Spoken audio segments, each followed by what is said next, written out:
അയ്യോ എൻ്റെ കുഞ്ഞ്. ഹലോ കുഞ്ഞെ. അയ്യോ കുഞ്ഞ് മരിച്ചു പോയല്ലോ. സാരമില്ല, തൽക്കാലം ഇവളുടെ കുഞ്ഞിനെ എടുത്തിങ്ങോട്ട് നോക്കാം.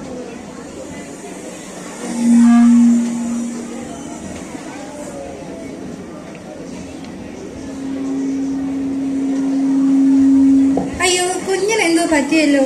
ഇതെന്റെ കുഞ്ഞല്ല. ആര് പറഞ്ഞു? ഇത് നിന്റെ കുഞ്ഞാ. ഇതെന്റെ കുഞ്ഞല്ല. ഇത് നിന്റെ കുഞ്ഞാ. ഇതെന്റെ കുഞ്ഞല്ല. നീ കള്ളം പറയുക. അനന്തരം ഈ രണ്ട് സ്ത്രീകൾ രാജാവിന്റെ അടുക്കൽ വന്ന് അവന്റെ മുമ്പാകെ നിന്നു. അവരിൽ ഒരുത്തി പറഞ്ഞു,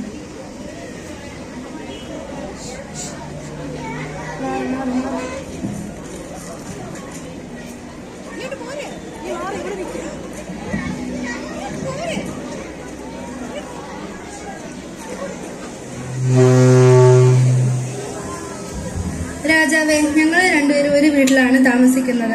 ഞങ്ങൾക്ക് രണ്ടുപേർക്കും ആൺമക്കൾ. ഇവളുടെ കുഞ്ഞ് മരിച്ചുപോയി. എന്നിട്ട് ഇവൾ ഞങ്ങളുടെ കുഞ്ഞുങ്ങളെ തമ്മിൽ മാറ്റിക്കളഞ്ഞു. അങ്ങനെയല്ലേ യജമാനനെ? നീ കള്ളം പറയുക. നീ നോക്കി, ഇതെന്റെ കുഞ്ഞാ. നീ കണ്ണു തിരിഞ്ഞു നോക്കണം. അല്ല രാജാവേ, ഇതെന്റെ കുഞ്ഞല്ല. ഇതെന്റെ കുഞ്ഞല്ല. ആണ് രാജാവ്, ഇതെന്റെ കുഞ്ഞ്. ഇവള് കള്ളം പറയുക.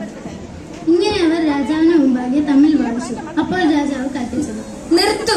ഞാൻ ഇതിനൊരു വഴി കണ്ടിട്ടുണ്ട്. ആരവിടെ? ഒരു വാൾ കൊണ്ടുവരുവേ. ഈ ജീവനുള്ള കുഞ്ഞിനെ രണ്ടായി പിളർന്ന് പാതി ഒരുത്തിക്കും പാതി മറ്റവർക്കും കൊടുപ്പേ.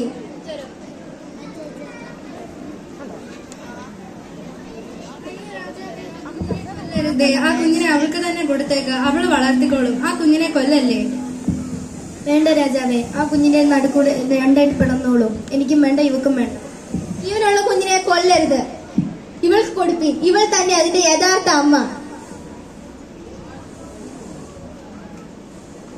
1 രാജാക്കന്മാർ 3-ാം അധ്യായം 28-ാം വാക്യത്തിൽ നാം ഈ കഥയുടെ അവസാനത്തിൽ വായിക്കുന്നു. രാജാവ് കൽപ്പിച്ച വിധി ഇസ്രായേൽ ഒക്കെയും കേട്ടു. ന്യായപാലനം ചെയ്യുവാൻ ദൈവത്തിന്റെ ജ്ഞാനം രാജാവിന്റെ ഉള്ളിലുണ്ട് എന്ന് കണ്ട് അവനെ ഭയപ്പെട്ടു. ഇത്രയധികം ജ്ഞാനം ശലോമോന് കൊടുത്ത ദൈവത്തിന്റെ ജ്ഞാനം